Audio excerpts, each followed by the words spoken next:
On YouTube, I recently watched a talk by Sam Harris where he was discussing the idea of free will and the concept that people choose their destiny. They choose their actions. They necessarily have control of the outcomes that follow from it. And he's talking why he doesn't believe that is a feasible idea. It's like a half-hour long talk. I'll link it down below if you want to watch. It is pretty lengthy, like I said, but I think it's worth checking out. For nothing else, just a bit of background. But I find it very interesting. Basically, one point that he describes, though, is how we often view non-human subjects as not having control of their destiny, while we view humans as doing that, when there's not necessarily a reason to make that distinguishing. For example, we think of animals, like say gorillas, as having a brain, a mind of some sense, yet we don't give them the power of free will.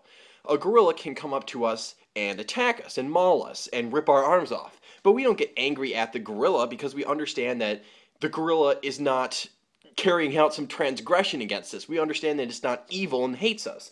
It's just a gorilla being a gorilla. But when a person who has some sort of psychological problem or physical problem with their brain, something that's forced them to do this, when they commit an act against us, we think of them as being a horrible person and we carry a grudge against them. The one example that was given in the talk is this famous killer, I forget his name, but basically he killed his wife and his child and then went on to shoot dozens of other people. And before he died, he wrote a note, essentially a suicide note, because he knew he was going to die. He asked scientists to please evaluate his brain upon his death. They did, and they found that one part was pressing against the other in the wrong way and was causing mental problems, presumably.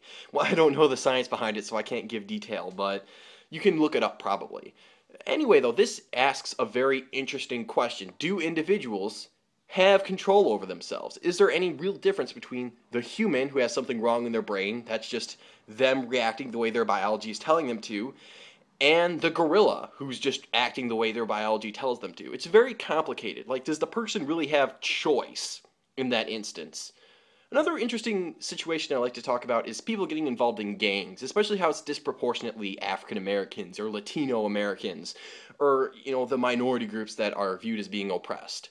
A number of people will say that it is just their choice, and they disproportionately choose this more often. And while it is true technically that they choose it, nobody's holding a gun to their head and forcing them to join, in most cases anyway.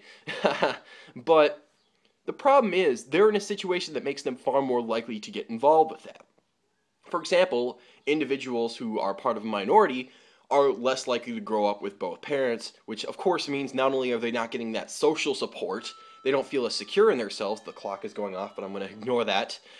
They don't feel as secure in the social setting, but they also don't have as large of an income in their family because they don't have two parents making money. Or if normally the dad just would have made money, then the dad is gone and the mom has to make money, and they have no one at home to watch them. It's very stressful, and they have a lot less hope in their life because they're in a negative situation. And oftentimes the gang is the only way out for them. If you were put in a situation similar to them, how likely would you be to take the offer or to just ignore it and try your best to deal with your crappy situation? That doesn't mean that they make the right decision. That doesn't mean that they're justified in doing it. It just means that in the situation they were in, with the minds that they had, they made that choice. Are you saying that if you were in that situation and you had the same mind as them, the same physical situation as them, the same scenario as them, the same level of intelligence and metacognition as they did, that you would have not made that same choice? I personally find it kind of hard to believe. I think that in many ways, the way we act is dependent upon the things around us. That really controls what we do and controls who we are. So when you see someone doing something bad, I don't really think of them as just being a horrible person. I feel kind of sorry for them because they don't have any control over that.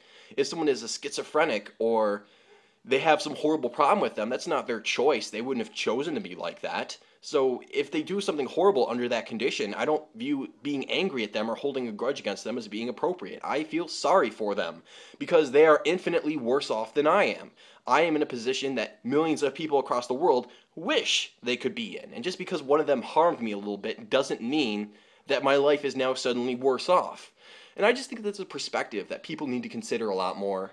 Just consider how lucky you are and consider how unlucky that person in that situation is.